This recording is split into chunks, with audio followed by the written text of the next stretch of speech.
आज की वीडियो में मैं आप सबके सामने लेकर के आई हूँ शीतला माता की कथा।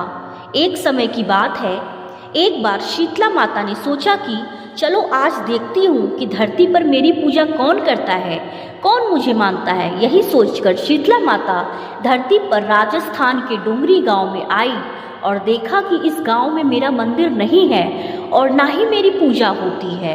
माता शीतला गांव की गलियों में घूम रही थी, तब मकान के ऊपर से किसी ने चावल का उबला पानी यानी माड़ नीचे फेंका। वह उबलता पानी शीतला माता के ऊपर गिरा, जिससे शीतला माता के शरीर में फफोले छाले पड़ गए। शीतला माता के पूरे शरीर में जलन होने लगी। शीतला माता गांव में इधर उधर भाग के चिल्लाने लगी, अरे मैं जल गई, मेरा शरीर तप रहा है, जल रहा है, कोई मेरी सहायता करो। लेकिन उस गांव में किसी ने शीतला माता की सहायता नहीं की। वहीं अपने घर के बाहर एक कुम्हारन महिला बैठी थी। उस कुम्हारन ने देखा कि अरे यह बूढ़ी माई तो बहुत जल गई है, इनके ऊपर शरीर में तपन है, इनके पूरे शरीर में फफोले पड़ गए हैं, यह तपन नहीं सह पा रही हैं। तब उस कुम्हारन ने कहा, हे माँ, तू यहाँ आकर बैठ जा, मैं तेरे शरीर के ऊपर ठंडा पानी डालती हूँ।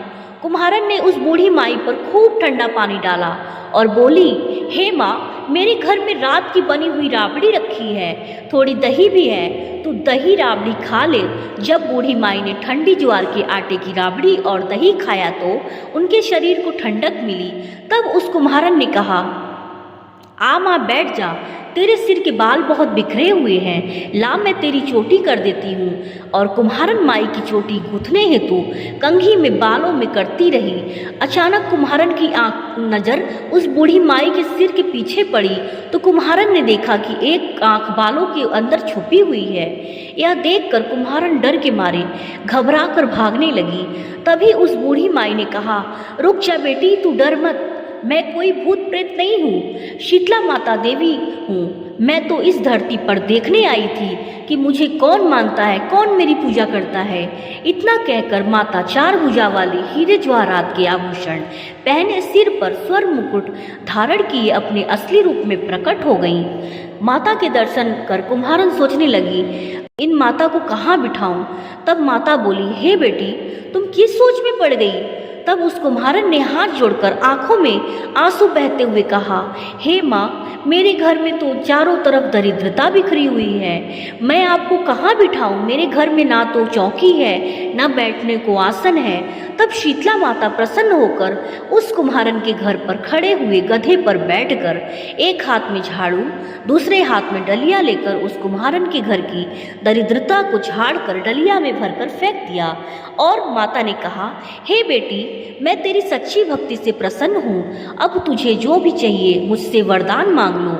तब कुम्हारन ने हाथ जोड़कर कहा, हे माता, मेरी इच्छा है अब आप इस डुंगरी गांव में स्थापित होकर यही निवास करें, और जिस प्रकार आपने मेरे घर की दरिद्रता को अपनी झाड़ू से साफ कर दिया, ऐसे ही आपको जो भी भक्ति होली के बाद की सप्तमी को भक्ति भाव से पूजा करे, अष्टमी के दिन आपको ठंडा जल, दही व बासी ठंडा भोजन चढ़ाए, उसके घर की दरिद्रता को दूर करना एवं आपकी पूजा करने वाली महिला का अखंड सुहाग रखना, उसकी गोद में हमेशा भरी रखना। साथ ही जो पुरुष शीतला अष्टमी को नाई के यहाँ बाल न कटवाए, धोबी को कपड़े धुलने ना दे, और पुरुष भी आप पर ठंडा जल चढ़ाकर, नारियल फूल चढ़ाकर परिवार सहित ठंडा बासी भोजन करे, उसके काम धंधे व्यापार में कभी दरिद्रता ना आए। तब माता बोली, तथास्तु, हे बेटी, जो तूने वरदान मांगे हैं मैं तुझे सब देती हूँ। हे बेटी, तुझे आशीर्वाद देती हूँ कि मेरा पूजा का मुख्य अधिकार है इस धरती पर सिर्फ कुम्हार जाति का ही होगा। तभी उसी दिन से डुंगरी गांव में शीतला माता स्थापित हो गई और उस गांव का नाम हो गया शील की डुंगरी। शील की डुंगरी भारत का एकमात्र मुख्य मंदिर है। शीतला सप्तमी के दिन यहाँ बहुत विशाल मेला लगता है। उम्मीद करती हूँ दोस्तों आपको वीडियो पसंद आई होगी। वीडियो पसंद आई तो प्लीज़ वीडियो को लाइक करें, कमेंट करें, शेयर करें। चैनल पे नए आए हैं तो प्लीज़ चैनल को सब्सक्राइब करें, बेल आइकन दबाना बिल्कुल ना भूलें। फिर मिलती हूँ नेक्स्ट वीडियो में, तब तक के लिए जय शीतला माता।